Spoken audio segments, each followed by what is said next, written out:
información, conocer la realidad es un derecho de todos. En Radio Sensación presentamos Aún es tiempo. José Lizana y un grupo de panelistas te invitan a ser parte de un espacio para el libre pensamiento y sin pelos en la lengua. Aún es tiempo. Somos Independencia Radial.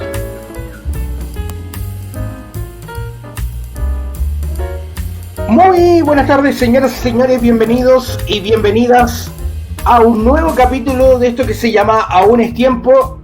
Puede estar nublado, puede temblar, incluso uno puede estar enfermo. Todas estas noticias me han hecho enfermarme también de la guata, estoy enfermo de la guata, igual quise hacer programa. Es que uno no puede dejar de no enfermarse con estas noticias que están pasando. Con todo lo que está pasando, mira, acá tengo mi agüita de menta. Estamos pero tiki-taka, como dijeron por ahí. Y saludar también a Alejandro Pujá, director del Estudio Ciudadano. Alejandro, ¿cómo estás? ¿Qué tal, José Ramón? Un gusto verte. Lamentar que estés con malestares que te producen las noticias, las malas noticias que tenemos en el país. Pero bueno, aquí estamos disponibles para comentarlas, analizarlas y poder tal vez dar una orientación a los ciudadanos, a los votantes, que se van a tener que enfrentar entonces a una decisión tan importante, tan crucial como la que se viene respecto de lo que se llama el plebiscito de salida en la Convención Constitucional. Plebiscito respecto al cual yo ya adelanto que voy a votar rechazo, porque creo que lo que se está planteando no tiene pies ni cabeza, son locuras.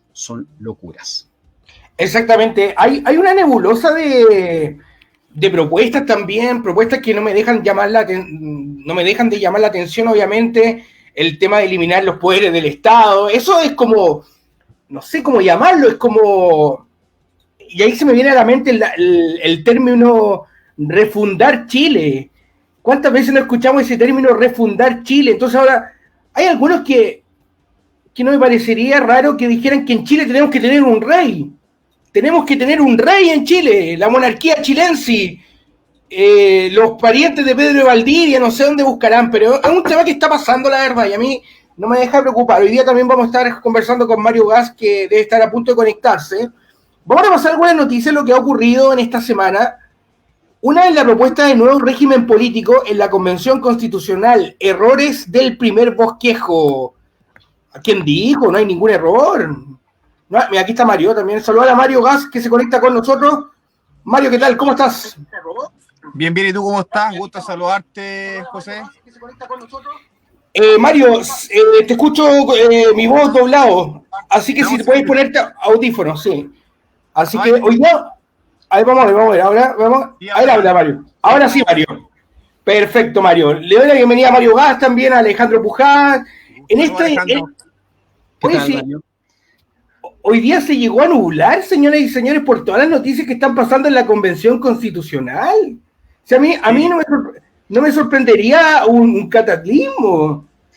Entiendo, estaba escuchando los previos a entrar al estudio y obviamente alcancé a escuchar algo del análisis que hizo Alejandro y este anticipo de su votación el día del plebiscito de salida también. Y lo que señalabas tú, esta suprimición de los poderes del Estado, entiendo que se votó hoy día en contra de aquella moción para el bien de la comisión. Yo vuelvo a insistir, he visto un sinfín de declaraciones que de verdad son bastante preocupantes. Las personas que tenemos formación en Derecho, obviamente que estamos un poco preocupados con estas declaraciones que se han hecho a través de diferentes convencionales constituyentes, digamos, que han manifestado obviamente dentro de las mismas comisiones sus intenciones de tener un Estado plurinacional. Otros incluso hablan de esta fuerza del proletariado, un poco emulando lo que fue el tema bolchevique en la Unión Soviética, la URSS. Claro, el Estado bolchevique de Chile. Entonces, de verdad, uno comparte con Alejandro, obviamente que eso es preocupante, pero tampoco voy a hacer hoy día un juicio previo a ver el documento de salida, porque entiendo que se han discutido algunas cosas en las comisiones, entiendo que algunas se han rechazado, y también se le da un poco de como de rimbombancia a algunas declaraciones. Entiendo que esa declaración la emitió una abogada, entiendo, que no sé si representa. Sí, te digo al tiro quién fue. que ella es bien, digamos, revolucionaria en sus propuestas. Sí. Pero veamos lo que pasa en la votación en cada una de las comisiones y después en la votación de las normas. Yo vuelvo a insistir, así como vemos esas declaraciones, también vemos declaraciones en el otro sentido también que son preocupantes. Y obviamente yo creo que se tienden a polarizar ciertos tópicos y ciertos temas, pero concuerdo con Alejandro que hay temas de fondo del Estado. O sea, partamos de la base que la ciudadanía salió a marchar el 18 de octubre porque necesitábamos tener una visión de equidad, de igualdad, de suprimir esta injusticia que nos ha hecho esta olla a presión durante 30 años de lo que fue el retorno a la democracia, donde los cambios sociales no llegaban para todos, donde lo seguimos viendo al día de hoy. Hoy día, lamentablemente, este Congreso que está por salir aprobó una PGU, que es una pensión única, garantizada única, digamos, de 185.000 pesos, aún por bajo, digamos, la brecha de lo que es el salario mínimo. Hoy día el costo de vida en nuestro país de verdad es sorprendente. Ir a un supermercado y ver góndolas vacías, lo que ha hecho aumentar los precios de ciertos productos de la canasta básica, donde no hemos visto ninguna autoridad ponerle el cascabel al gato, donde el precio de la benzina está por sobre los 1.000 pesos y el salario mínimo sigue siendo el mismo y el costo de vida sigue encareciéndose. Veíamos en estos últimos días discusiones, por ejemplo, en lo que pasó en Angelmó, que se toman un poco la agenda pública respecto del precio de ciertas cosas y que nos llama la atención. A mí me llama la atención, por ejemplo, que hoy día una familia, más allá de que uno pueda elegir dónde sentarse a comer, que una familia que sale de vacaciones dentro del territorio nacional tenga que contar con 160.000 pesos para un almuerzo. Imagínate el costo de las vacaciones de esa familia. Y cuando ya tenemos personas en este país que están recibiendo una pensión única garantizada de 185.000 pesos, donde llamaron a postular, digamos, a las personas a inscribirse, las que no la iban a recibir de manera automática, y resulta que lo primero que he visto en algunas personas que se han acercado a mí es que postularon y resulta que les apareció una carta que señalaba que estaban por sobre el 1.000.000 pesos. O sea, un poco lo que pasó, ¿te acuerdas tú cuando se postuló a este IFE la primera vez del gobierno que la gente tuvo problemas con su ficha de protección social, el registro social de hogares, perdón, donde el puntaje estaba recalculado de una manera que no permitían calificar para la postulación? Me parece que nuevamente a visualizar el mismo tópico. Entonces vuelvo a insistir, tenemos un Congreso que sigue sacando leyes que en la práctica no dan solución y que aparecen con declaraciones rimbombantes, se toman diarios, se toman plataformas electrónicas para opinar, matinales de televisión. Bueno, hoy día están todos los parlamentarios de vacaciones, así que por lo menos en los matinales hemos podido descansar un poco tanta mentira. Pero yo no veo matinales, la verdad, me aburrió ver matinales. Es que ¿sabes lo que pasa? Que vieron matinales que se transformaron también en un foco de discusión.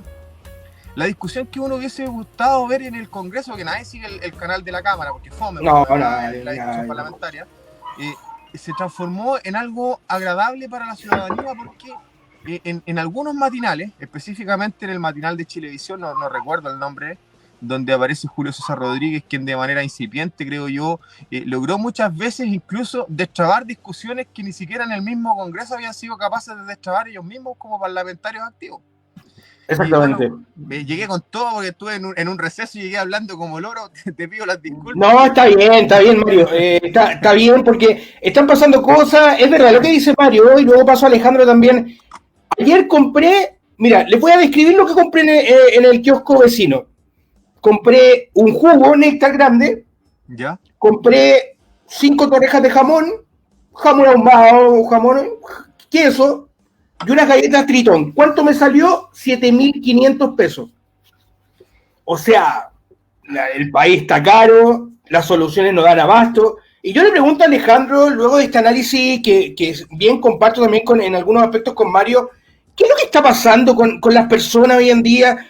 Yo la verdad me sorprende dos cosas, y aquí también te lo planteo, Alejandro. La primera es que la ola de frases desafortunadas están a la orden del día en la Constitución.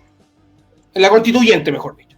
Y la otra, que en vez de tener gente, porque uno diría, no estoy de acuerdo con este lado de los constituyentes, sale que yo estoy de acuerdo que uno piense que la constituyente está haciendo puras cabezas pescado. Yo respeto la opinión de los demás, pero Teresa Marinovich sale a hablar con el micrófono a mandar a la cresta a todo el mundo.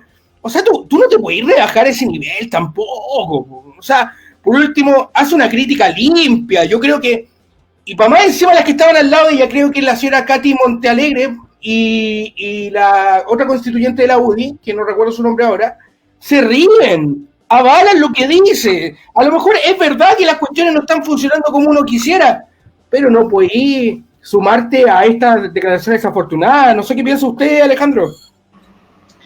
Sí, mira, yo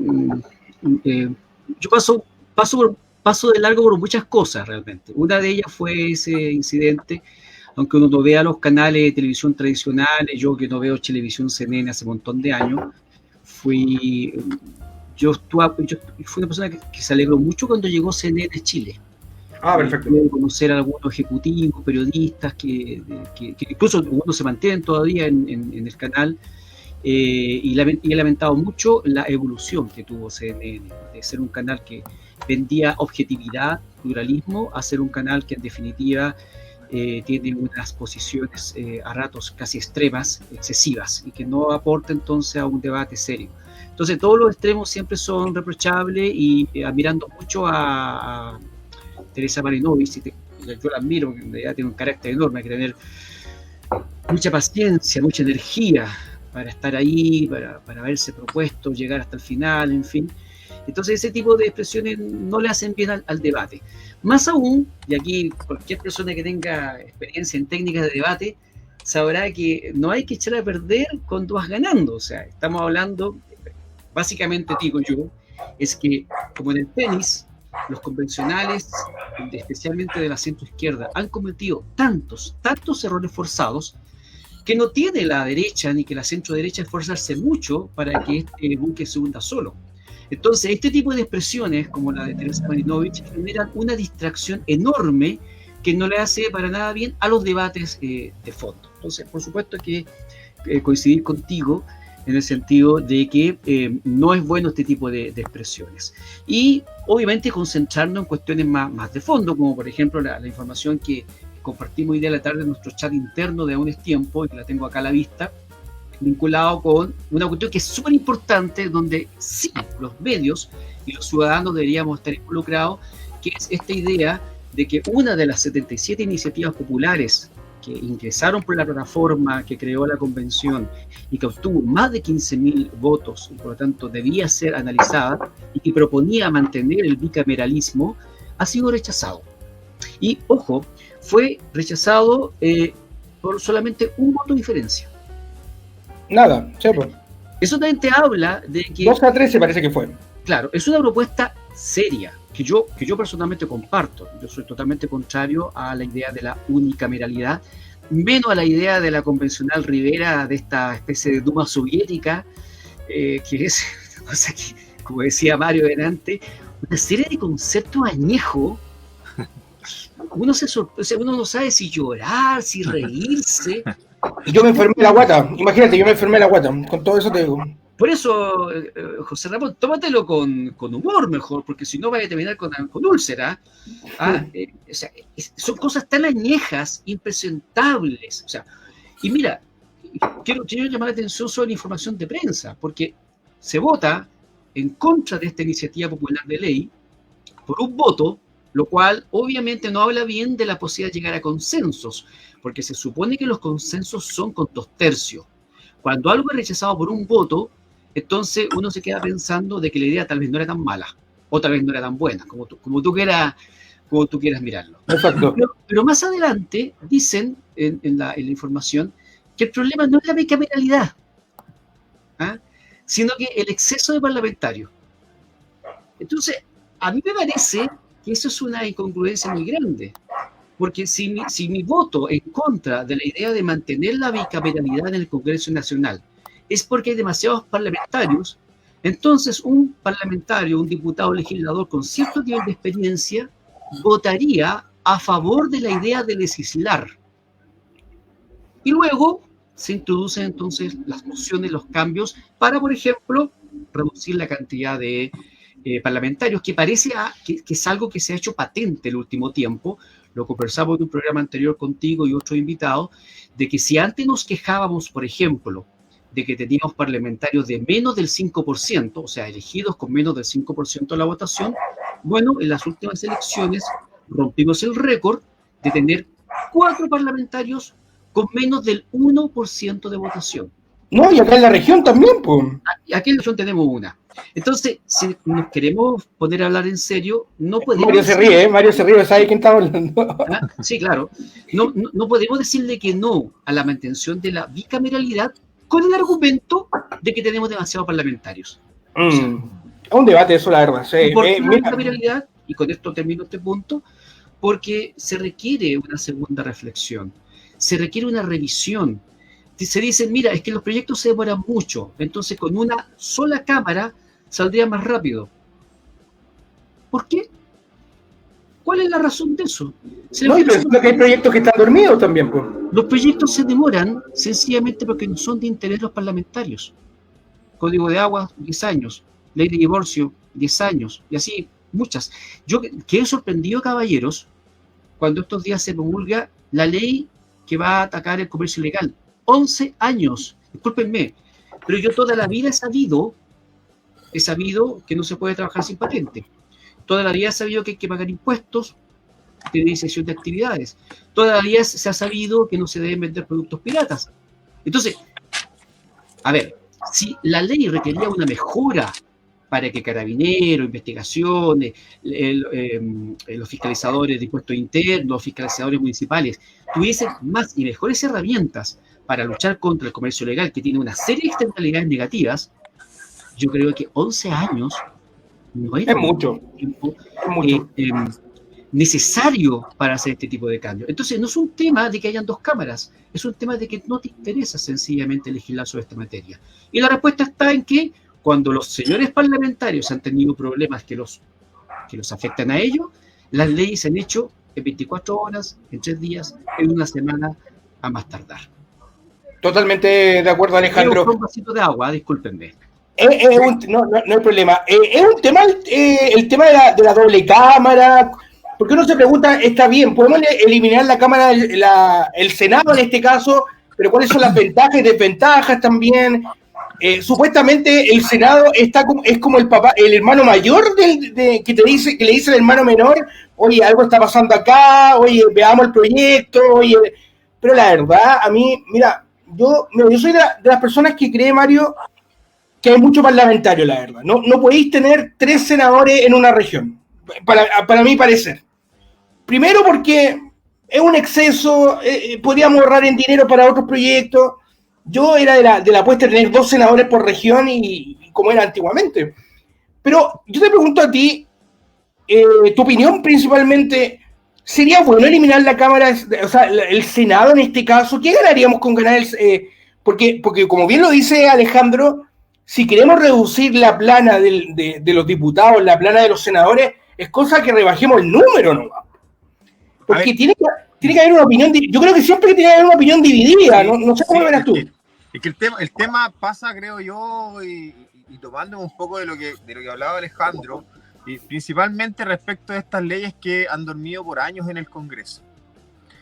No sé si sean de interés de los parlamentarios de turno, yo creo que de los que están detrás de los parlamentarios de turno, porque no nos olvidemos que han existido casos de corrupción donde hemos visto a muchos empresarios interceder en la legislación y en la creación de leyes en este territorio que han tenido consecuencias cero para los parlamentarios. Entiendo que hay uno solo que está sancionado por aquello, que es el senador Orpiz, que es el único que tuvo que pagar, digamos, con pena efectiva de cárcel. Y a mí me hubiese gustado, por ejemplo, que en la Constitución se hubiese discutido la sanción para los funcionarios públicos. No tan solo una sanción administrativa, sino que una sanción severa y una sanción efectiva para todo aquel funcionario público que en el ejercicio de su función se corrompe o establece actos de corrupción. Creo que eso hubiese dado una señal clara para toda la ciudadanía. Respecto de la disminución o de esta bicameralidad, efectivamente creo yo que el Senado lamentablemente no se ha transformado en un órgano supervigilador o supervisor respecto de las normas en primera instancia, porque tenemos que entender que en el territorio nacional, en este caso en la legislación nuestra, pueden iniciarse leyes desde el Senado con la revisión de la Cámara. Entonces, esta dualidad de funciones creo yo que finalmente lo que ha hecho es entorpecer los procesos legislativos. Cuando tú me dices debemos disminuir el número de parlamentarios, creo yo que la discusión se ha centrado principalmente en cómo se ejerce la representatividad, porque algunos establecen de acuerdo del territorio, de la cantidad de habitantes que debiese ser la representación. Y en ese contexto, obviamente, las ciudades más grandes como Santiago, estas conurbaciones como Valparaíso, Viña, el caso de Concepción, Chillán, el mismo caso de Coquimbo, digamos, La Serena, tendrían más parlamentarios por el solo hecho de tener más población, pero perderíamos representatividad. Entonces, y hoy día yo escucho hablar a los convencionales que incluso en este Estado plurinacional pretenden establecer y seguir teniendo, por ejemplo, situación de privilegio para algunos pueblos originarios que al establecer un nuevo Congreso, ellos por sí solos, por el solo hecho de pertenecer, van a tener escaños reservados. Cuestión que no me parece hoy día en el 2022. Yo creo que, y lo vi principalmente en la Constitución, déjame hacerte una acotación. Cuando se votó por los escaños reservados, resulta que en el territorio nacional muchos de esos representantes de los pueblos originarios y personas que tenían la posibilidad de votar por esos candidatos de pueblos originarios, en diferentes comunas del país terminaron votando por los candidatos tradicionales y no por los candidatos que podían votar siendo parte de los pueblos originarios. O sea, si tú no eres capaz de representar y no eres capaz de convocar a tus con nacionales o a la gente que tenga tu misma etnia, porque en el fondo somos todos chilenos, yo no entiendo esa diferenciación que hoy día quieren hacer. Yo me siento chileno tal cual un ciudadano de Atacama, a lo mejor ellos pueden tener ascendencia y quién sabe si a lo mejor yo también puedo tener ascendencia, tendría que hacer un estudio. Y se respeta la cultura también, entonces, obvio. Pero no me siento en situación de desmedro ni quiero sentirme en privilegio respecto de otros, y creo que eso es lo que debemos erradicar de la política chilena. Esa situación de privilegio, y es lo que a la gente les molesta, porque si imagínate, nosotros garantizamos escaños reservados para personas que no son ni siquiera capaces de representarse dentro de sus mismas etnias. O sea, ¿de qué estamos hablando? Ahora, si tú me preguntas en lo personal, yo sí estoy de acuerdo con la disminución del Congreso. Creo yo que hoy día es un gasto exacerbado. Tú puedes establecer, teniendo el actual, digamos, ¿cómo se llama se me fue el nombre de la revisión de constitucionalidad, el Tribunal Constitucional. Existiendo un Tribunal Constitucional, que para mí debe seguir, a lo mejor debemos cambiar la forma en la que se eligen sus miembros. Debemos establecer a lo mejor ciertas garantías de que sean grados académicos, porque hoy día yo escuchaba esta posición de querer cambiar la forma de elegir los jueces y establecer un ente colegiado que finalmente se va a transformar en un ente político y se va a politizar el poder judicial, que es lo que ha pasado en la mayoría de las partes donde se ha desarrollado. Hablan de Totalmente de acuerdo. De la visión de Colombia, hablan de otros países. Entonces, tenemos esa mala maña de copiar a la chilense y de hacer las cosas a media. Yo creo que hoy día, efectivamente, nosotros dentro del Poder Judicial y seguir teniendo esta división de poderes que gracias a Dios y en buena hora se rechazó, digamos, esa moción de eliminación, lo que yo creo sí que debemos tener mecanismos de control, pero mecanismos de control no dentro de la misma institución. Creo yo que hoy día la fiscalización debe permitirle a una persona que se vea en desmedro, y aquí me hace mucho sentido lo que te decía al inicio, José. Si nosotros tuviéramos una sanción efectiva para el funcionario público que se corrompa, créeme que nadie se corrompería. O nadie se atrevería a ocupar cargos también, porque tú sabes que vas con la intención de... Pero por supuesto, imagínate tú, si tú sabes cuál es la sanción de traición a la patria. ¿Cómo se debiese sancionar por traición a la patria a una persona que en el acto de sus funciones dentro del ejército traición a la patria? Es la pena de muerte. La pena de muerte en nuestro país no está suprimida. O sea, no está eliminada, está suprimida solamente. Pero en el caso de la justicia militar, opera plenamente. ¿Y qué pasa con todo ese dinero que se han robado, digamos, en las diferentes organizaciones del Estado? Clases de ética. ¿Esa es la sanción? Clases de ética, esa es la sanción que hay hoy en día, clases de ética. ¿Pero eso no es traicionar a la patria? Si totalmente. tú en el ejercicio de tu función estás mandatado a cuidar los recursos naturales, los recursos económicos. Es que acá hay un punto, exactamente, yo concuerdo totalmente contigo, Mario, pero aquí hay un punto que lo hemos ido conversando con Alejandro, con los diferentes panelistas, cuando la democracia termina siendo un gran peligro para un país. ¿Hasta cuándo ampliamos la palabra democracia? ¿Hasta cuándo le damos...? Porque lo decía José Antonio Caz en un discurso también cuando era presidenciable. Si le damos derecho al pueblo aymara, le vamos a empezar a dar derecho a todos, y la democracia, en vez de crecer, va a disminuir. Y vamos a tener personas que no te van a representar. Hoy en día tenemos la Constitución, y con todo mi respeto que se merece una mujer o una persona que pertenece al pueblo mapuche, el pueblo aymara, ellos no representan, como bien lo dice Mario, no representan a una gran mayoría de personas que viven en el territorio. Incluso muchos de los que también son aymaras o mapuche están en desacuerdo con ellos. Por eso, y los tenemos de diputados, los tenemos de senadores, sacar el problema, y lo hemos ido conversando, lo reitero, la democracia, más que democracia, se ha vuelto ¿cómo definirlo? Como una oportunidad de un populismo tremendo, mira, la verdad. Mira, José, en la convención se habla de la autonomía de los pueblos. Y yo entiendo por autonomía que voy a tener mi propia legislación, que voy a tener mi propia forma de... Mis propias reglas. Mis propias reglas del juego, justamente. Pero resulta que para el efecto de un nuevo Congreso, ellos no son parte del Estado, pero sí van a ser parte de los parlamentarios que van a decidir por la ley. Una contradicción, po. Es una contradicción y una cosa que creo yo que en la práctica se va a transformar en una utopía que no va a funcionar. Y así va a ser, Alejandro. Quiero decir que estoy muy de acuerdo con la gran mayoría de las expresiones de Mario. Y claro, el problema es que igual son muchos temas, entonces se nos enreda un poco la conversación. Yo estaba tomando algunas notas para hacer algunos aportes a un poco a esos temas que mismo Mario ha mencionado. Los tengo acá, a ver si puedo hilar un poco alguna idea. Si no, me disculpan ustedes un poquito porque tenemos muchos temitas. Pero por ejemplo, esto de la autonomía, al final ellos quieren autonomía para autogobernarse, pero también para imponer sus normas a otros. Entonces es una contradicción enorme, o sea, quieren que respeten su cultura, pero ellos no respetan la nuestra, quieren sus propios tribunales y querrían tal vez que esos tribunales tuviesen una independencia tal que los tribunales normales o los tribunales del resto del país no tuviesen que tocarlos a ellos, lo cual incluso va en contra de las tendencias internacionales. Ayer alguien me compartió la información respecto que se está planteando de que las sanciones, o más bien dicho, las sentencias de tribunales internacionales puedan permitir la revisión de sentencias de la cosa juzgada en tribunales nacionales. Esto es extremadamente discutible.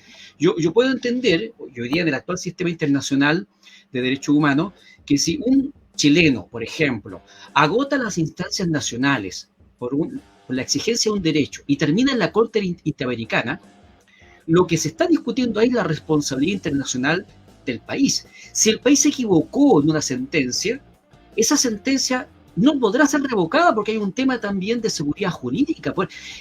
El tema de la prescripción de los delitos. O sea, también estamos estirando mucho el chicle. No podemos hacer que todo sea imprescriptible, porque la prescripción, que es la posibilidad de que se extingan responsabilidades en determinadas circunstancias, lo que busca también es paz social y certeza jurídica.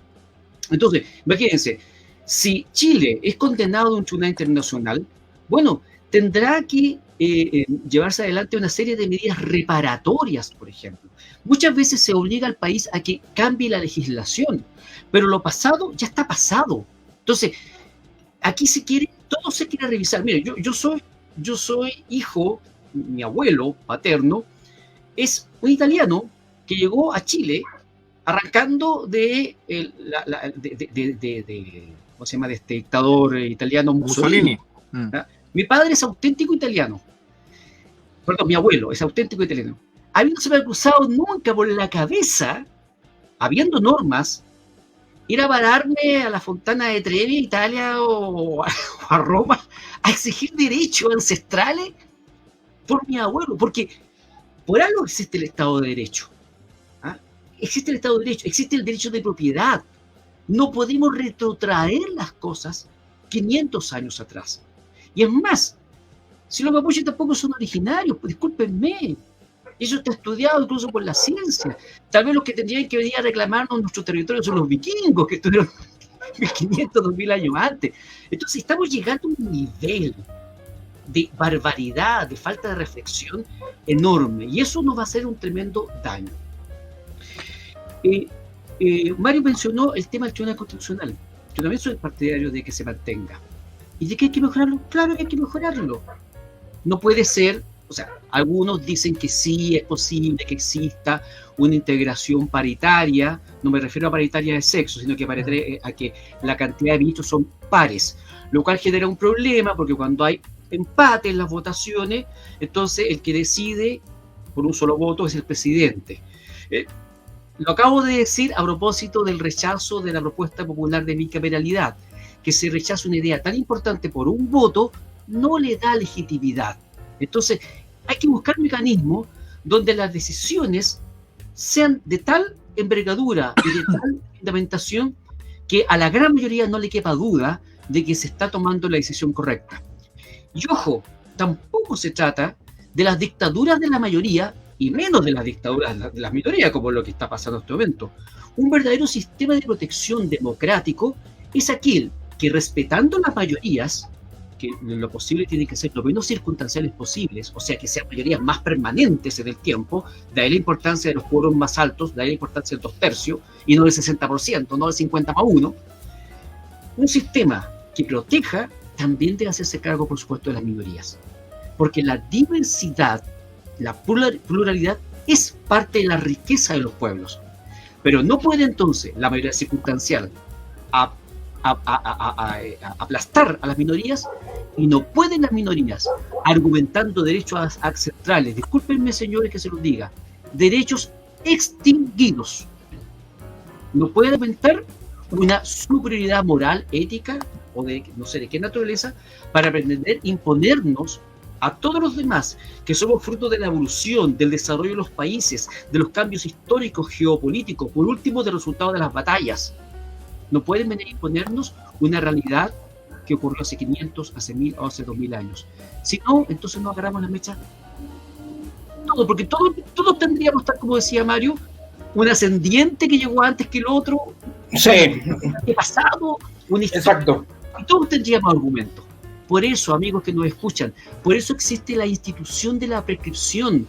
La prescripción es una forma de ponerle término a los conflictos.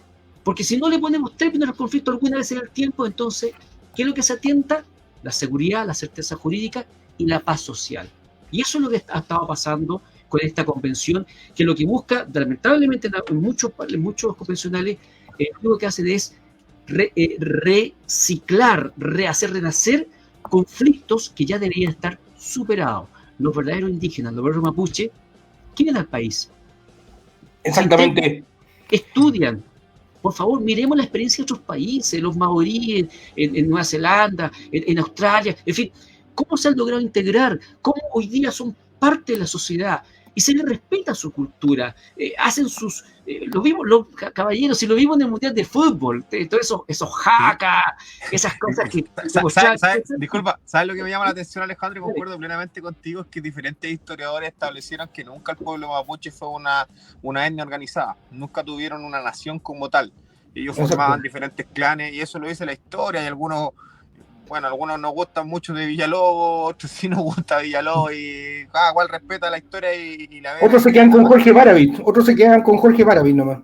Es que Baradit no es historiador, pues entonces es muy fácil contar la historia, digamos, Por eso te digo. desde ciertas vivencias, y obviamente incluso resulta hasta pintoresco verlo desde esa forma, pero cuando tú has tenido a través de los años instituciones como la CONADI, que ha buscado, digamos, restablecer, a lo mejor no lo ha hecho de buena manera, pero sí a muchas personas se les devolvieron tierras y esas mismas tierras las vendieron. Hay un sinfín de historias más que han pasado, digamos, dentro del territorio. Yo no voy a meter a todas las personas dentro de un mismo saco, jamás haría eso. Creo efectivamente que sí hubieron abusos respecto, principalmente con la creación del tema forestal, ¿cómo se llama la organización que regió el Gran Ponce Lerú en aquellos años de dictadura?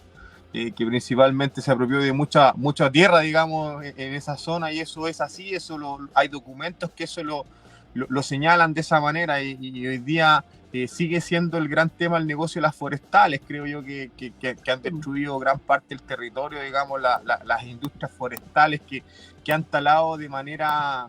del monocultivo, imagínate. Exacto, entonces creo efectivamente que sí debemos avanzar en ese sentido, pero tampoco centremos en que ese es hoy día el problema principal del pueblo de Chile. Si la revolución que se generó con el estallido social no fue la bandera de lucha, la recuperación de las tierras en el territorio de la Araucanía. Eran las pensiones, Era la salud, era la educación. Lo que tú señalaste recién, Alejandro, el tema de la seguridad, cuando nosotros tenemos un problema serio en la seguridad interior del Estado, cuando hoy día de verdad el tránsito de migrantes a través de las fronteras en el territorio nacional está desbordado. Cuando tenemos hoy día, y lo digo con todas sus letras, creo yo, tráfico de personas para los trabajos agrícolas, nadie se ha puesto a centrar en lo que pasó con estos jóvenes que murieron en un accidente en la vecina comuna de Peumo, que no tenían documentos. O sea, cómo entran esas personas al territorio nacional y cómo están trabajando hoy día dentro de los mismos campos. Y si hay gente que no lo cree, disculpa Mario, vaya a pararse a Requinoa a las 5 de la mañana en el puente, una camioneta sin patente, un camión sin patente recogiendo haitianos. Y yo te puedo contar lo que tú quieras, que de eso no hay ningún... Exactamente. Entonces, yo comparto totalmente lo que se menciona en este panel, que obviamente el tema de la seguridad va de la mano con el tema de la inmigración, que ha sido un despelote. Esto viene de mucho tiempo atrás. Lamentablemente, el presidente Piñera no ha sido capaz de resolver un problema que se está gatillando una problemática que está afectando a diferentes personas. Por esto se le debería acusar constitucionalmente a Sebastián Piñera realmente. El abandono del país. Mira, yo la verdad, siendo contrario al presidente Sebastián Piñera, tú sabes que yo no voté por Sebastián Piñera, digamos, y no formo parte de su gobierno. Uno tiene que ser responsable. Y gran parte de esto pasó en la tramitación de la nueva ley de migración. El trampamiento que se hizo del Congreso en la votación de algunos artículos. Hoy día la actual ley no permite que las personas sean devueltas a la frontera. La legislación actual no lo permite. Y mientras no tengamos un reglamento de la nueva ley, tú no puedes sacar a los extranjeros. Lo que decía el otro día el ministro cuando quería deportar a todo el mundo por el caso de la agresión al carabinero. No lo podía hacer, porque legalmente no lo puede hacer. Y van a aparecer organizaciones de derechos humanos que van a presentar un recurso en la Corte de Apelaciones respectiva. Es que de ahí caemos el populismo también, pues. Es que ahí volvemos a esos temas que hay sectores que lo quieren con sangre. Es un tema llamado populismo. Si aquí el extranjero... Disculpa Alejandro. Si acá el extranjero que comete actos delictuales tiene que ser expulsado inmediatamente del país. Que vaya a hacerle juicio en Colombia, en Venezuela, en otros países.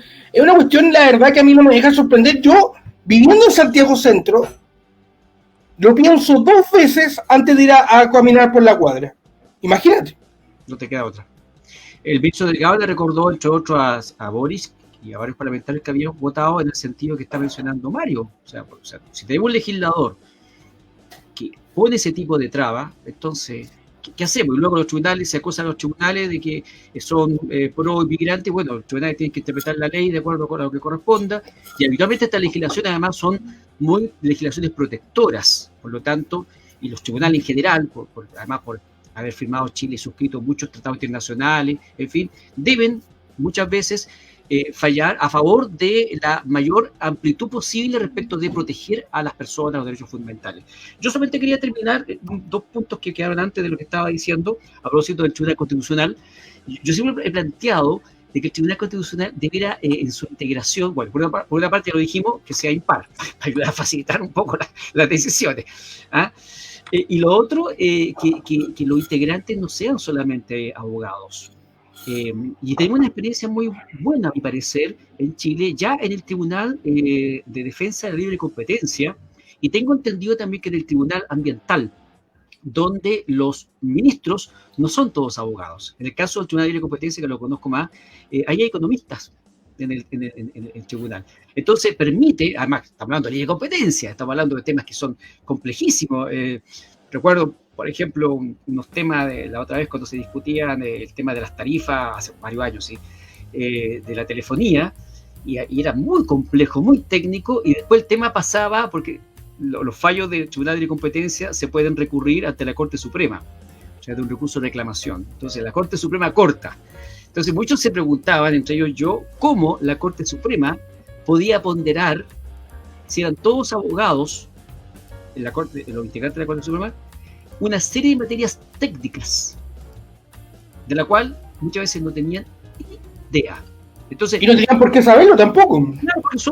Claro, porque son abogados. Son temas que, sí, son temas que... Era muy complicado, y de hecho se ha dado en otros casos esta especie conflicto entre un tribunal especializado, que además está integrado por profesionales de distintas orígenes, distintas profesiones, y un tribunal de estricto derecho, como es la Corte Suprema en estos recursos.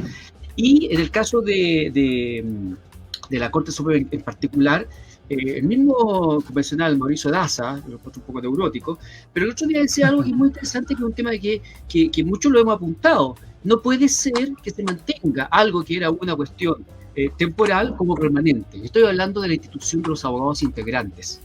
Abogados integrantes que son profesionales que pueden tener una gran experiencia, pero que son llamados, para que la gente entienda lo que no saben de lo que estoy hablando, en algún momento de la historia de Chile faltaban jueces para integrar las salas de las cortes, distintos recursos, en fin, la labor jurisdiccional es muy intensa realmente.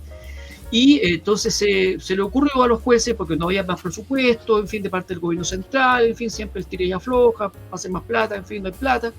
Entonces, para salir de la situación de falta de jueces, razón por la cual no se podían integrar las salas, y al no poder integrarse las salas, entonces no se podían ver los recursos de la sentencia, y eso entonces es una verdadera situación de denegación de justicia. Todo el mundo quiere que su caso sea visto lo más pronto posible. Entonces, se estableció esta idea temporal de convocar a abogados de trayectoria y de prestigio para temporalmente integrar las salas de la Corte, y de esa manera actuar como juez y fallar. Y esto, que era temporal, se convirtió en una verdadera tradición hasta el día de hoy. ¿Y qué es lo que pasa entonces? Por una parte, desde el punto de vista económico, los jueces integrantes están representándole al erario de la República, al presupuesto nacional, un gasto muy alto. Se decía que no se nombraban más jueces porque no había presupuesto. Sin embargo, hoy día estamos gastando tanto más en los abogados integrantes que si estuviéramos gastando en jueces de carrera. Pero más grave que la parte presupuestaria es el hecho de que estos abogados integrantes entran y salen de las salas en su integración, y no están obligados a dejar sus casos particulares. Y eso entonces, en algunos casos, puede ser extremadamente delicado. Conflicto de intereses. Con el tráfico de influencia, por los intereses cruzados a veces que hay. Y lamentablemente, ya han habido casos, me acuerdo, Dobra Luxi, por ejemplo, falló en un caso que afectaba al Banco de Chile, debiendo ella haberse inhabilitado. Bueno, está hablando de una juez de carrera, pero por poner un ejemplo de ¿qué es lo que quiero decir?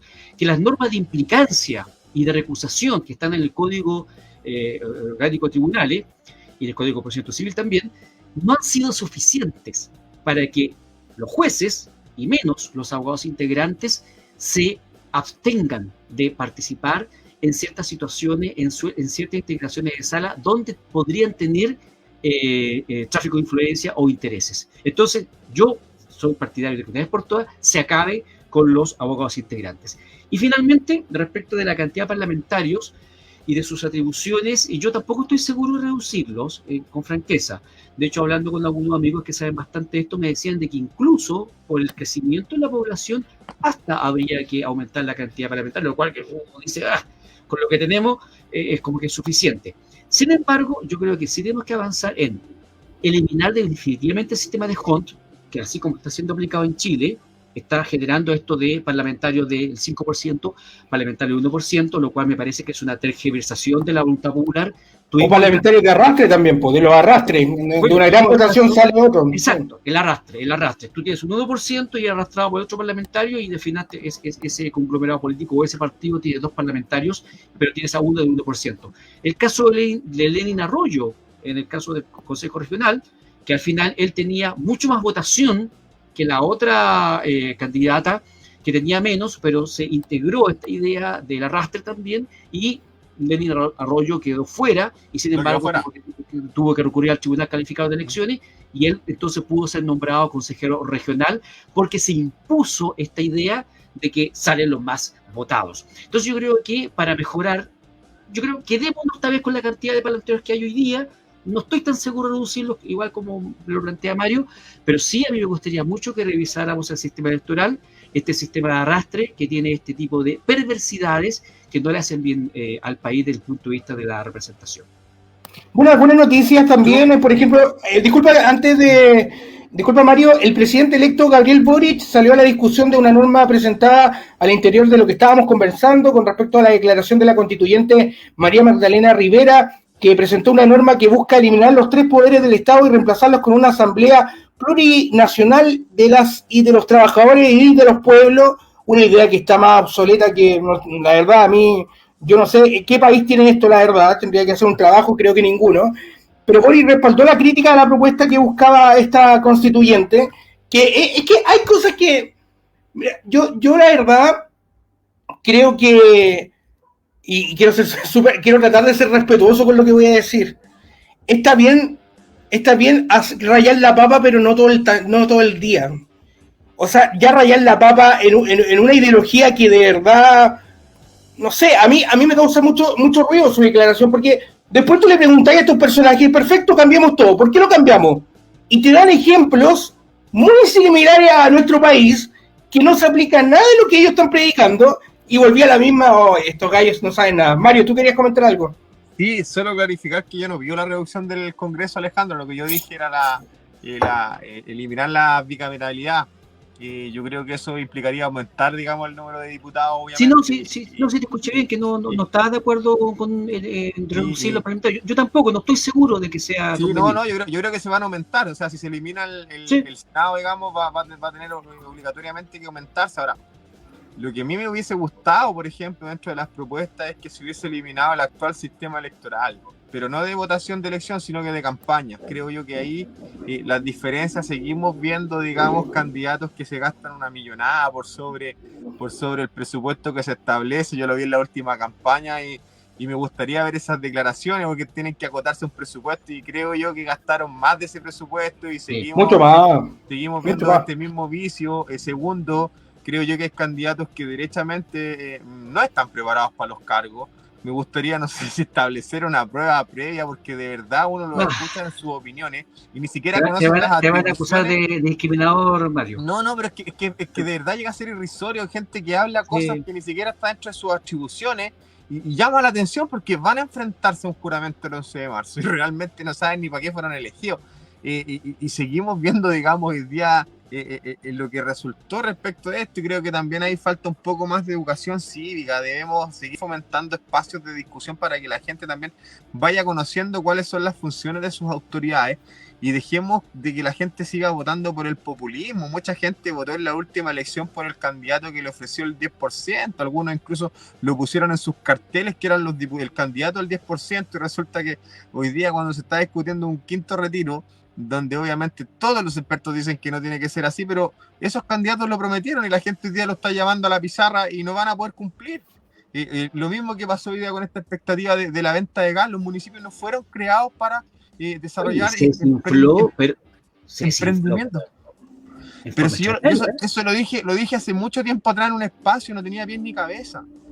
Porque en el fondo la creación del municipio es obviamente estar de forma cercana con los vecinos en el territorio, pero no efectivamente para desarrollar emprendimientos, que por lo demás hoy día los que menos han dado prueba de blancura son precisamente los municipios. Y tú les vas a entregar administración de negocios cuando han tenido problemas de fraude, de falco, problemas de pagos de sobrecosas y un sinfín de situaciones más que la Contraloría hoy día por lo demás generalmente visualiza los procedimientos y los procesos en la ley de compras públicas, pero no verifica, por ejemplo, que el precio que tú estás pagando finalmente por un producto sea el precio de mercado. El precio de mercado. Exactamente. Mario, ¿qué te parece a ti precisamente? Porque, digámoslo, el que le dio el puntapié inicial a esto de que los municipios empiecen a hacer cosas que le corresponden habitualmente a los privados fue el alcalde Jado de Recoleta con la farmacia popular, después siguió con la inmobiliaria popular. ¿Qué opinión tienes tú hoy día de ese tipo de emprendimiento? La Universidad Popular hoy día también. Se me había olvidado, también tiene una Universidad Popular. Un asco, un fraude esa cuestión. No, mira, yo vuelvo a insistir, yo creo que hoy día nosotros necesitamos tener una Fiscalía Nacional Económica acorde.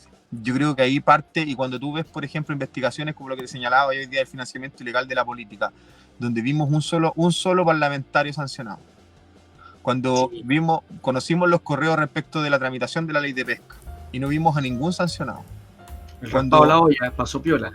Que por lo demás ese senador fue reelecto con alta votación y se pasea por los matinales. Incluso el otro día apareció dando declaraciones en favor de Andrés Alaman, quien tuvo que renunciar, digamos, por la presión mediática del cargo que estaba postulando, digamos, en España.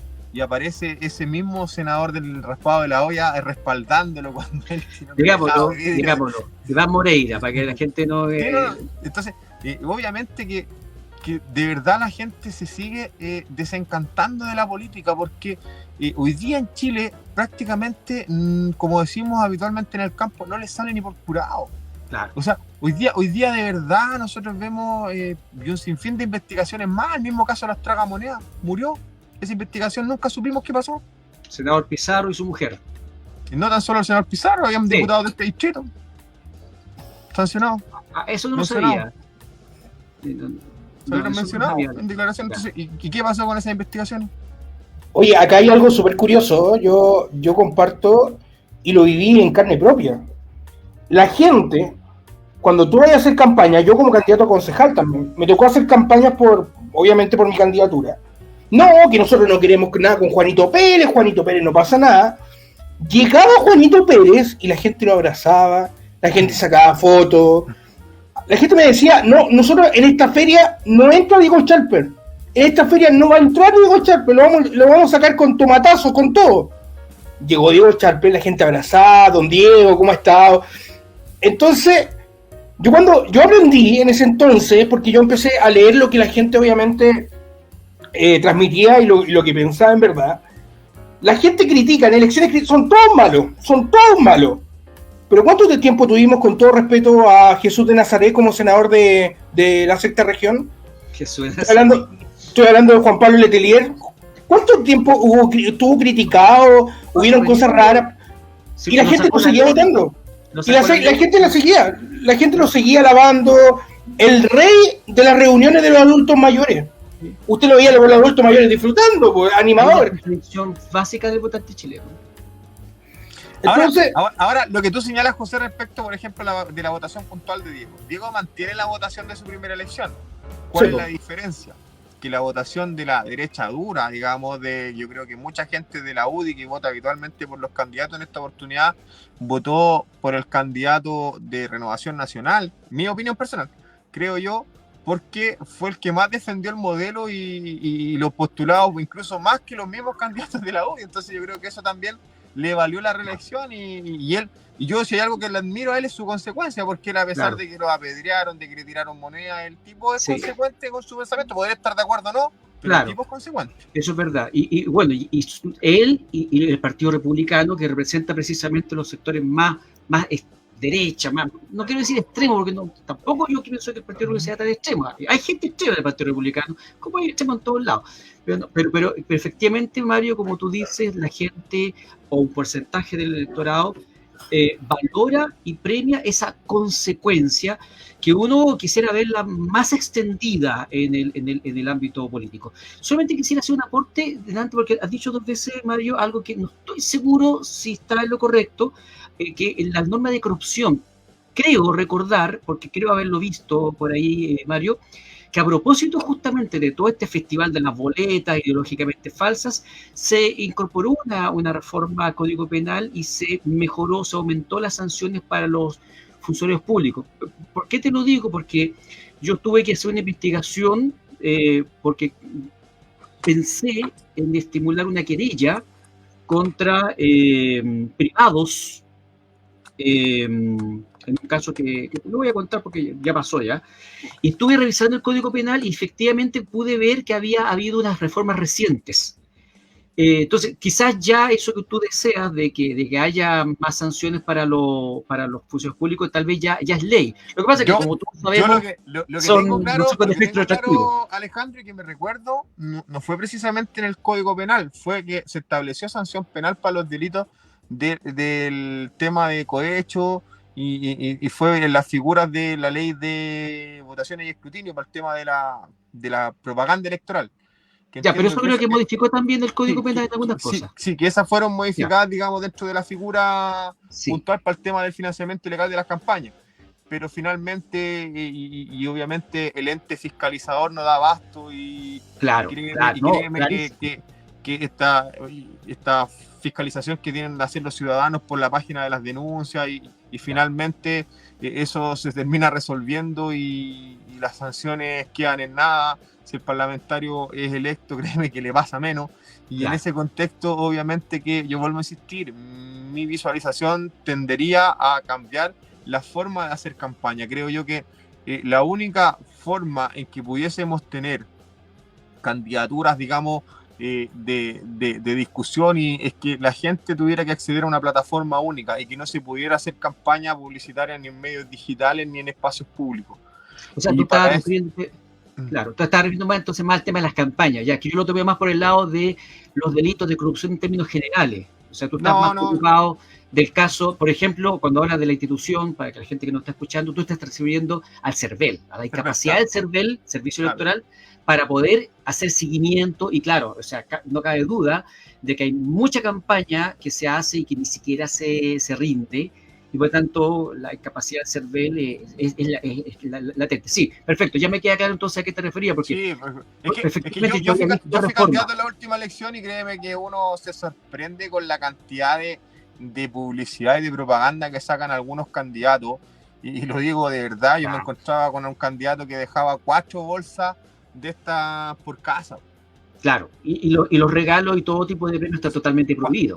4 bolsas por casa, o sea, date cuenta de la cantidad de dinero que tiene que haber gastado ese candidato. Claro, o sea, si ya los montos autorizados por ley son altos, el no respetarlos se convierte entonces en una competencia absolutamente desleal de ese candidato respecto de los otros que apenas pueden hacer uso de yo de verdad ni pensar en aparecer en algún momento con una frase en la radio fiesta. Y habían candidatos que salían 3-4 veces al día. Si tú te metías en la página aparecía como 70 lucas la frase. Imposible. Yo soy testigo de eso. Yo trabajo en una radio Rancagua. No en la radio Rancagua, en una radio en Rancagua, la Caramelo. Y me tocó negociar con diferentes candidatos. Mario también es testigo que yo lo molestaba. Ya, pues Mario, mete publicidad. Y la verdad es difícil. Yo lo tengo claro. Tú para invertir mínimo, para que la campaña, y esto te lo puedo dar con datos específicos, o sea, no es una cuestión de que yo lo diga. Tú, para que tu campaña radial, televisión no tanto porque acá en la región no hay medios potentes en televisión, sino que radio acá funciona más. Tu mínimo tenés que invertir 1,5 millones mensual para que tu propaganda funcione, según los especialistas. ¿Quién tiene 1,5 millones y mucho más? Yo cerré contratos por 5 millones y más encima candidatos que no ganaron. O sea, yo no sé cómo lo van a pagar, pero invirtieron mucha plata. Y tú estás hablando de una radio, en la que era imposible entrar. Tú me estás hablando de radio en la que a lo mejor no es posible entrar. Y en ese contexto, obviamente, cuando tú ves ese nivel de publicidad, cuando tú ves ese nivel, finalmente uno termina señalando, ¿las personas se someten a un escrutinio o terminan comprando el cargo? Claro. Es mi pregunta. No, yo más que comprar el cargo, es el marketing político lo que hacen. En vez de claro, o sea, es injusto. Yo estoy totalmente de acuerdo. Creo que lo que se debería hacer acá es decir, usted candidato en general, usted no puede gastar más de 1,5 millones en su candidatura. Mira, eso es lo que hay más radical. Pero es que eso existe. Más radical. Las plata del Estado nadie lo fiscaliza. Deberá destinarse a que los principales medios locales, organizados, coordinados, hay que verlo ahí a nivel, estoy hablando de la propaganda a nivel regional, a nivel local, debieran crear espacios en los medios de comunicación para que todos y cada uno de los candidatos pudieran exponer sus ideas y pueda haber debates. O sea, tenemos una contradicción enorme. Se gastan cientos de millones de pesos en las campañas y sin embargo uno no tiene la posibilidad de ver a 2 o 3 candidatos debatiendo sobre temas. Eso es una contradicción. Yo, por ejemplo, me quedé súper tranquilo. Yo, por una decisión personal, porque yo creo en la ecología, y no es un discurso, decidí no mandar a hacer pancartas publicitarias. Me tiraron las orejas, mis amigos me dijeron que si acaso estaba loco. Yo le decía, pero si uno va con un discurso, tiene que ser consecuente. Y no lo voy a hacer. Y no lo hice. Y saqué unos videos y candidatos que de verdad tenían 2 letreros por poste, prácticamente. Algunos tenían hasta pancartas gigantes también. Sacamos menos votos que yo les digo. Efectivamente, claro, a lo mejor yo tenía el espacio de radio, decía radio, digamos, hasta el año pasado, y tenía un espacio de radio acá bien escuchado en una radio local, y hacía programas también a través de stream. Ya le agradezco a José también que me ha invitado varias veces a este espacio, y así he participado dentro de diferentes espacios como panelista, no como candidato. Y eso también a uno le da una visualización, a lo mejor no la visualización ideal para ser electo, pero creo y concuerdo contigo, Alejandro, que me hubiese gustado más que existiera una campaña de debate, donde, te lo aseguro, yo me pongo a conversar de los 5 parlamentarios electos, no creo que ninguno sepa más que yo del territorio y de las necesidades que tiene la gente hoy día, sobre todo en temas agrícolas. Pero Y lo hablamos con Alejandro. ¿Te acuerdas que lo hablamos, Alejandro? Que hay muchos candidatos que no tienen idea en el espacio que viven. Y otro dato, Mario. Yo creo que, Mario, aunque tú te hubiera gustado y tener todos los millones, jamás ibas a estar en la Radio Fiesta, pues si la Natalia Romero es hija de la dueña de la Radio Fiesta, entonces aunque tú hubieras querido no vaya a estar nunca, pues. Oye, y aquí hay un tema que no es menor, yo lo reflexioné.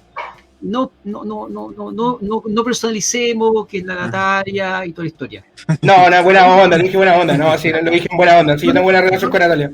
No la conozco, no tengo buena relación con ella, tengo algunas comentarios de oídas que no lo voy a mencionar mejor.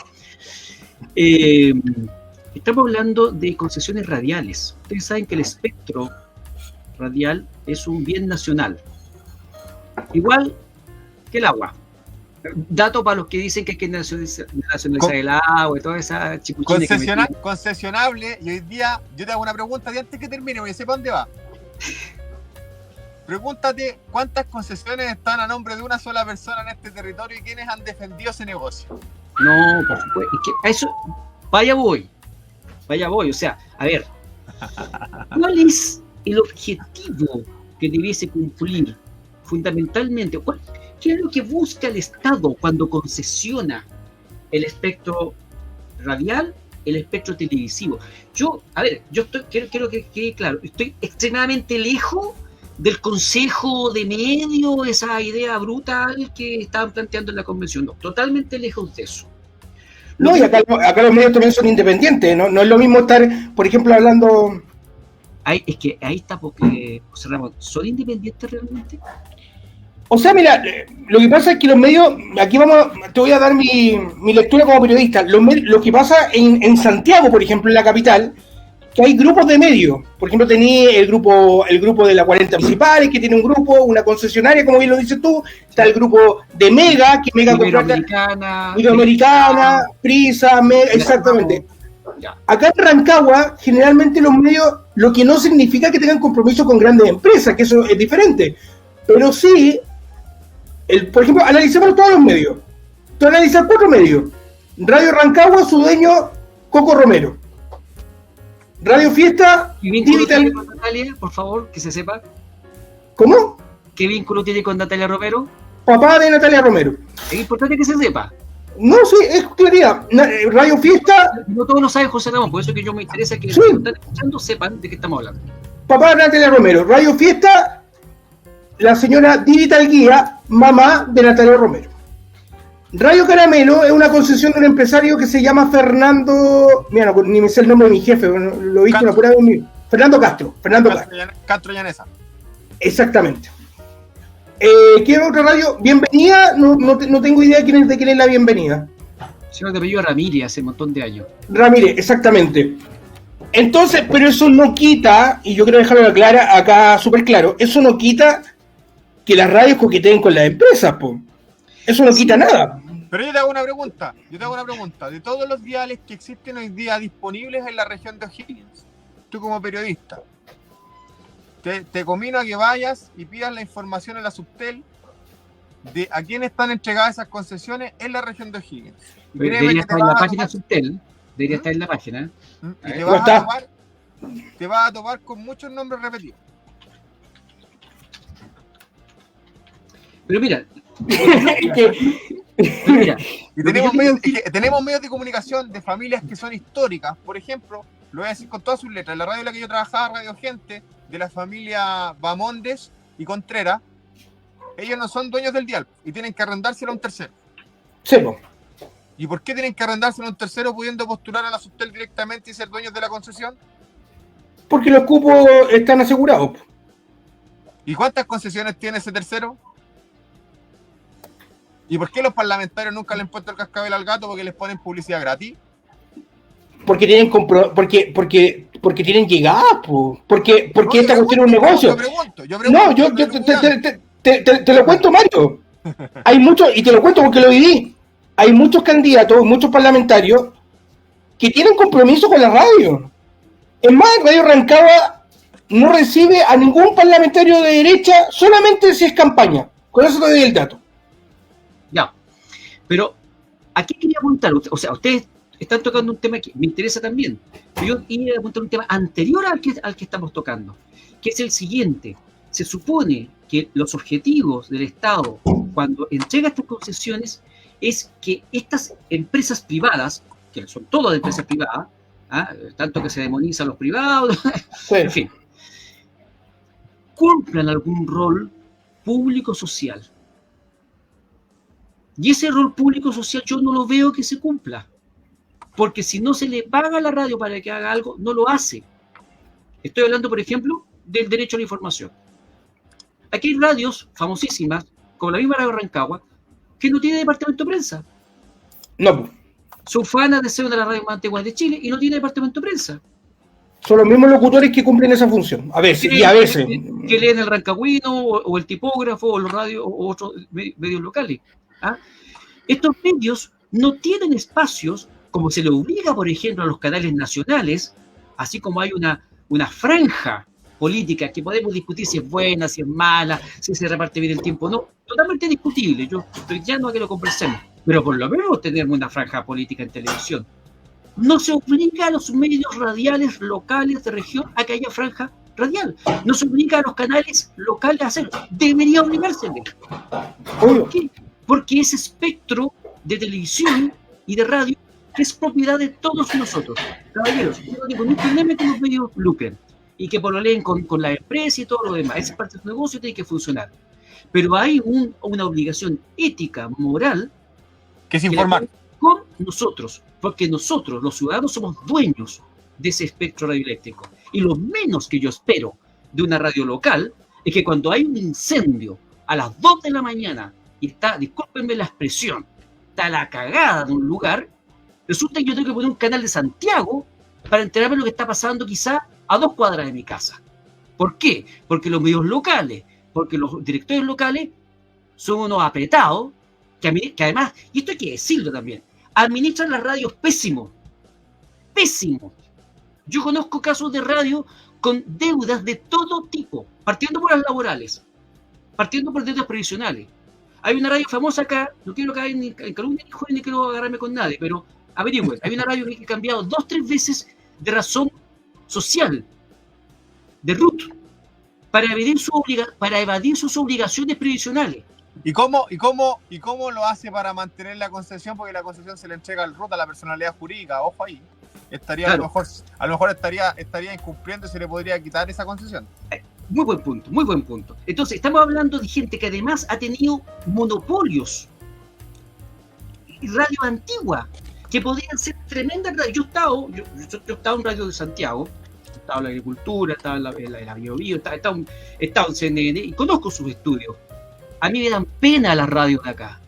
Me dan pena que en una radio no haya un hall, no hay un lugar donde recibirlo. Con un locutorio. Hay radios que en Rancagua hay radios que tienen un locutorio. Y estoy hablando de radios nuevas, no estoy hablando de radios de años, estoy hablando de radios de 40, 50, 60 años. ¿Qué han hecho esos sostenedores? Esos empresarios con la plata que han ganado manos llenas durante décadas. Descansar en esas cosas, ¿no? Se han enriquecido en lo personal, han mal administrado la plata, no pagan sueldos, no hacen crecer el medio y no cumplen un servicio público al cual estarían obligados. Si yo tuviera que tratar el tema de los medios, yo partiría por ese tipo de temas. Y termino diciendo de que efectivamente en la página de usted, lo acabo de verificar, están los listados completos de las radios y las concesiones en Chile. Creo que podríamos entonces revisar en otro momento. Lo vamos a revisar. Manda el link en el grupo de WhatsApp. Puede ser tema para el próximo programa. Señoras y señores, lamentablemente hemos llegado al final del programa. Oye, hay cosas que de verdad ocurren. Todo lo que ustedes están diciendo yo me río nomás porque yo lo he visto. Pero lamentablemente no puedo hablar.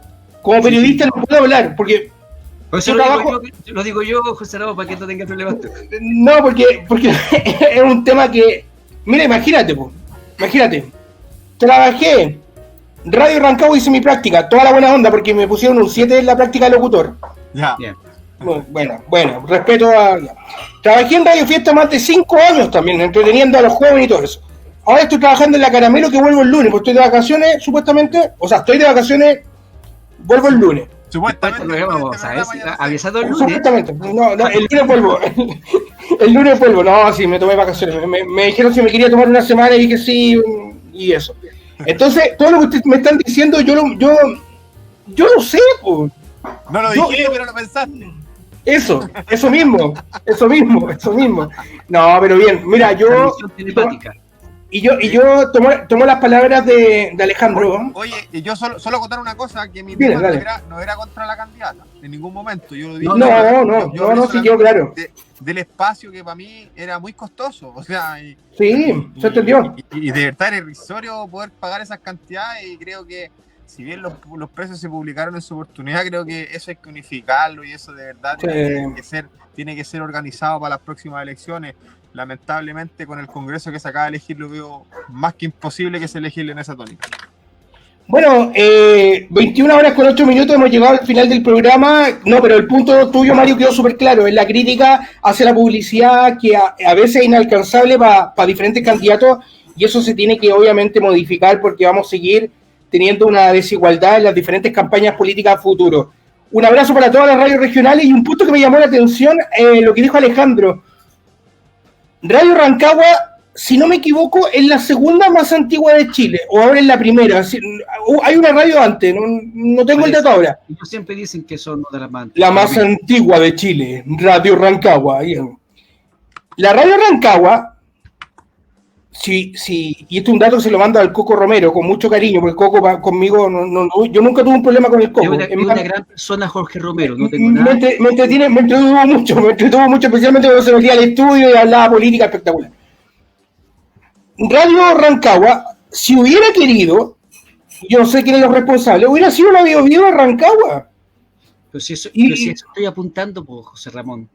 O sea, han tenido la oportunidad de construir tremendos medios y ganen plata. Yo no tengo problema que ganen plata, yo me encanta el lucro, pero hagan la pega de servicio público al cual un medio de comunicación está llamado, más aún cuando la materia prima de ese medio de comunicación se le entrega a la nación, el país, a través de las concesiones de radio y de televisión.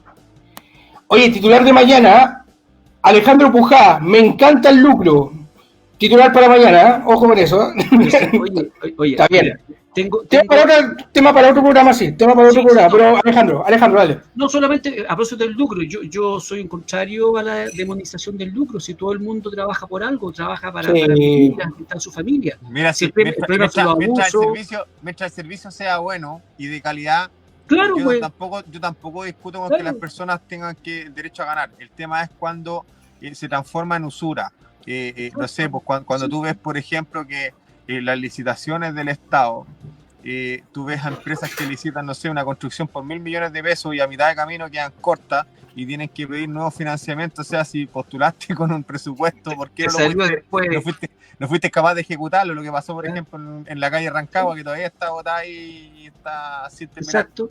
Te sale más cara la vaina que el sable, como se dice. U otros casos donde, por ejemplo, a una licitación o concesión se presenta un solo postor que cobra lo que quiera, y el servicio que está haciendo la licitación, el servicio público, tiene que hacer el gasto y paga hasta las ganas. Eso yo lo he visto. Yo siempre he sido de una utopía, y yo creo que las licitaciones del Estado, por ser plata pública, debiesen tener un margen de utilidad de 30%, calculable y supervisable, lo que permitiría a lo mejor hacer 3 veces 3 obras distintas y no solo una obra por el precio de 3. Eso. Bueno, señores, un gran tema, hablamos de todo hoy día, partimos hablando de los constituyentes, terminamos hablando de radios regionales, y se me ocurrió algo genial. Voy a hacer todo lo posible para invitar a algún dueño de una radio a este panel, y para que lo entrevistemos y que nos cuente la historia de la radio. Ya se imaginan que va a estar en nuestro panel, pues, así que voy a hacer todo el esfuerzo. No va a venir. Te apuesto que lo traigo. Ya, pero, Voy a hacer todo lo posible. Voy a... las preguntas que hay que hacer, pues. No va a preguntarle cómo pasó el verano, pues. Cada uno sabe cómo se dispara, nomás. Eso no puedo decir. Yo partiría preguntándole por qué no tiene un departamento de prensa. Y te digo que no tengo plata, me va a decir. No le vamos a preguntar por qué en Pomaire las humitas valen 21 lucas. Claro. No, o por qué las humitas salen... Oye, la humita va acá. Bueno, es que es una humita... ¿Venía con la coronta también? Sí, venía con todo. Hasta las hojas se podían reciclar también, así que... Eran choclos de Dubái. De Dubái, po. Importado. Oye, sé que yo iba a decir algo, pero lo dejo para el próximo programa mejor. Iba a decir que no estaba tan caro. Más caro sale ir a comer humita donde la suegra. Ahí lo dejo. Un abrazo que esté. ¡No! Ahí la embarré. No vuelve al programa. No llega a la radio. Ya. Oye, mi pareja me miró con una cara, así que tengo que despedir el programa. Un abrazo, que estén bien, cuídense. Chao. Sea cual sea tu opción, conocer la realidad es un derecho de todos. En Radio Sensación presentamos Aún es tiempo. José Lizana y un grupo de panelistas te invitan a ser parte de un espacio para el libre pensamiento y sin pelos en la lengua. Aún es tiempo. Somos Independencia Radial.